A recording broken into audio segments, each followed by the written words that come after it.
অনেক দিন পর বাসা থেকে বের হলাম, আর বের হয়ে কোথায় গেলাম, কি কাজ করলাম, কেন গেলাম, আর কার সঙ্গে গেলাম, পুরোটাই এই ব্লগে থাকছে। আসসালামু আলাইকুম এভরিওয়ান। অনেক দিন পর বাসা থেকে বের হলাম, আর একাই কিন্তু বের হলাম, কাউকে সঙ্গে নিয়ে নয়, কারোর সাথে নয়, একাই বের হলাম। আর একা করার কিন্তু মজাটা যদিও একটু ব্যতিক্রম, তারপরও কোনোটাই খারাপ নয়। তো তারপরে সেখান থেকেই তো রিক্সায় উঠে পড়লাম, আর রিক্সায় উঠে কোথায় যাচ্ছি, কী করতেছি, পুরো ব্লগেই থাকতেছে আপনাদের সঙ্গে।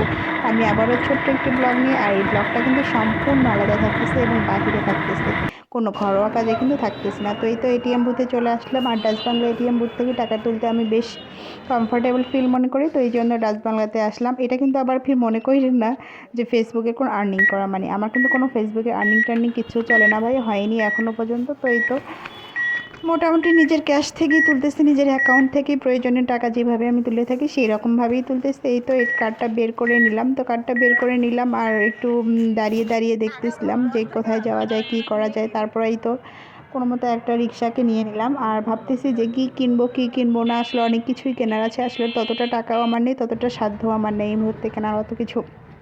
মন তো চায় অনেক কিছুই কিনতে, কিন্তু তাই কি আর হয়? যতটুকু সাধ্য ততটুকুই তো ইচ্ছা পূরণ করতে হবে, আর টাকা না থাকলে কিন্তু ভাই রে কোনো চাওয়া পাই পূরণ করতে মাথায় আসে না। তো এই তো অনেক গাঁদা ফুল, অনেক সুন্দর, রাস্তার দুধারে শীতকালীন ফুল লাগিয়েছে, মাশাআল্লাহ দেখতে অনেক সুন্দর লাগতেছে, আর আবহাওয়াটা কিন্তু মোটামুটি বেশ ভালো। তো ভাবলাম ঘরে পরার স্যান্ডেল একদমই নেই, তো স্যান্ডেলে একটু যাই। আর গরিবের ফুটপাত রাস্তায় কিন্তু স্যান্ডেল কিন্তু কিনতে আমি বেশ সাশ্রয় মনে করি। আমি ভাইরে গরিব মধ্যবিত্ত একটা পরিবারের মেয়ে, আর বউ বলতে গেলেও সাধারণ মধ্যবিত্ত পরিবারের বউ, আমার বেশি ফুটনি করলেই চলে না। তো ওখান থেকে একটু স্যান্ডেল নিয়ে তো আমি পাশেই দেখলাম যে সুন্দর বাণিজ্য মেলা লাগিয়েছে। তো বাণিজ্য মেলাতে স্টলটা সবেমাত্র শুরু হয়েছে, তেমন জাঁকজমকপূর্ণ হয়নি, প্লাস কোনো তেমন দোকান এখনও স্টল বসেনি যে সেখান থেকে কেনা যাবে। তারপর ভাবলাম যে একটু দেখাই যাক না কী কী করেছে, তো একটু ভাই একটা সময় টিকিট দেন। নষ্ট হবে এই আর কি, বাসায় ব্যাক করতে হবে, হলে হ্যাঁ একটু একটা দেন। দেরি হয়ে যাবে। তারপর ভাবলাম একটু নিই, তো আমি একটা একটু টিকিট নিয়ে নিলাম।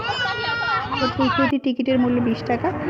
তো এই তো টিকিট শেষে আমি তো গেটের সামনে আসলে প্রথম প্রথম ক্যামেরা শ্যুট করতেছিলাম, অনেকে আছে এখানে, লজ্জায় আমি ফোনের ক্যামেরাটা যে অন করবো ঠিক মতো তাকাবো, আসলে লজ্জায় আমি মানে পাচ্ছিলাম না। আমি কখনো এইভাবে মানে বড় কোনো স্পটে ক্যামেরা ওপেন করিনি, বা সেরকম মানে কাছে বা সঙ্গে কেউ থাকলে ক্যামেরাটা ধরলে বেশি ভালো হতো। তো তারপরে দ্বিধা সংকোচ নিয়ে একটু একটু করে ক্যামেরাটাকে তুলছি, দেখছি ঘুরিয়ে ঘুরিয়ে, তো যেখানেই যাচ্ছি ওই আর কি মেয়েদের হাঁড়ি পাতিল পছন্দের জায়গা, সংসারের টুকিটাকি রান্নাবান্নার জায়গা। তো দাম শুনতেছি আর ঘুরে ঘুরে দেখতেছি, যেহেতু প্রথম গতকালই লেগেছে মেলাটা, এখনও অনেক স্টল বসেনি, যেটা আমি আপনাদেরকে বলতেছি। এখনও কিন্তু অনেকে আসা শুরু করেনি, স্টলটাকে সাজানো হয়নি। যখন সাজানো হবে তখন সুন্দর একটা ব্লগ ভিডিওর মাধ্যমে আপনাদের সঙ্গে পুরোটাই শেয়ার করবো ইনশাল্লাহ। তো এখানে এই তো ঘুরে ঘুরে সব দেখতেছি। আমার না টাকা থাকলে মন যা কয় আর কি সব কিছু একসঙ্গে কিনে বাসায় নিয়ে যাই, তো আসলে না আছে টাকা, না আছে এখন ইচ্ছা পূরণ করার ক্ষমতা। তো তারপরে ঘুরে ঘুরে দেখতেছিলাম এই ঝুড়িগুলো মাত্র 200 টাকা করে বলতেছিল। তো আজকে আসলে ঝুড়ি কিনবো না, যেহেতু এরকম একটা ঝুড়ি মানে ব্রাউন কালারের ঝুড়ি আমার বাসায় অলরেডি আছে, তো ভাবলাম আজকে আর এইসব ঝুড়ি কিনবো না, তো এরপরে যখন আসবো তখন ট্রাই করা যাবে। তো এখানে রান্নার অনেক জিনিস দেখতেছিলাম, তো আসলে ওই যে ঘুরে ফিরে তেমন কোনো নতুন আসলে জিনিস হয়ই নি, আর অতটা কেনার মতো পছন্দসই জিনিসও পেলাম না। তারপর ঘুরে ঘুরে দেখতেছি, ঘুরে ঘুরে অভিজ্ঞতা নিচ্ছি কোন দোকানে কতটা দাম। আসলে অভিজ্ঞতা তো নিতেই হবে, কিছু মানে দামাদামি করে কেনাটা হচ্ছে নারীদের কি বলবো মৌলিক অধিকার। নারীরা কিছু কেনাকাটা করবে, কিনে মানে ঠকলো কি জিতলো সেটা আসলে যাচাই বাছাই করে আরও 10টার দোকান ঘুরবে, এটাই নারীদের স্বভাব। ভাই তার মধ্যে ট্রেগুলো কিন্তু কত করে? আমিও একজন, আমি কিন্তু কোনো অংশে কম না, আমিও কিন্তু তাদের মতো। আসলে একটা জিনিস আর এই যে কিনবো, যেটা সেম জিনিসটা অন্য দোকানে গিয়ে দেখবো আসলে আমি কি ঠকলাম না জিতলাম, আসলে জিনিসটা দামাদামি করার অভ্যাস রয়েছে। তো এখানে আমার মানে কি বলবো নাস্তার দেড়শো ট্রেগুলো, তিনশো মেলামেন ট্রেগুলো দেখে বেশ ভালো লাগতেছিলো, ভাইয়াকে বলতেছিলাম।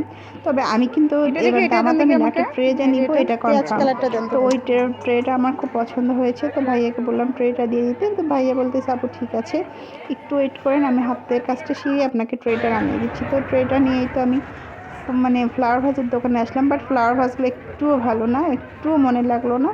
তো ফ্লাওয়ার ভাজগুলো আর না নিয়ে ঘুরে ঘুরে ঘুরে ঘুরে আবার বাকি জিনিস দেখতেছিলাম যে ফ্লাওয়ার ভাজ এর জন্য মানে আরও কোনো দোকান আছে কি না, কিন্তু আসলে কোনোটাই আমার চোখে পড়লো না তেমন কোনো, মানে আনকমন যে মেলায় যে আনকমন জিনিস। এই তো স্টলে দেখেন বাকি র্যাকগুলো কেবল ডেকোরেশন করতেছে, কিন্তু এখনও মালামাল এসে পৌঁছায়নি ঢাকা থেকে তাদের।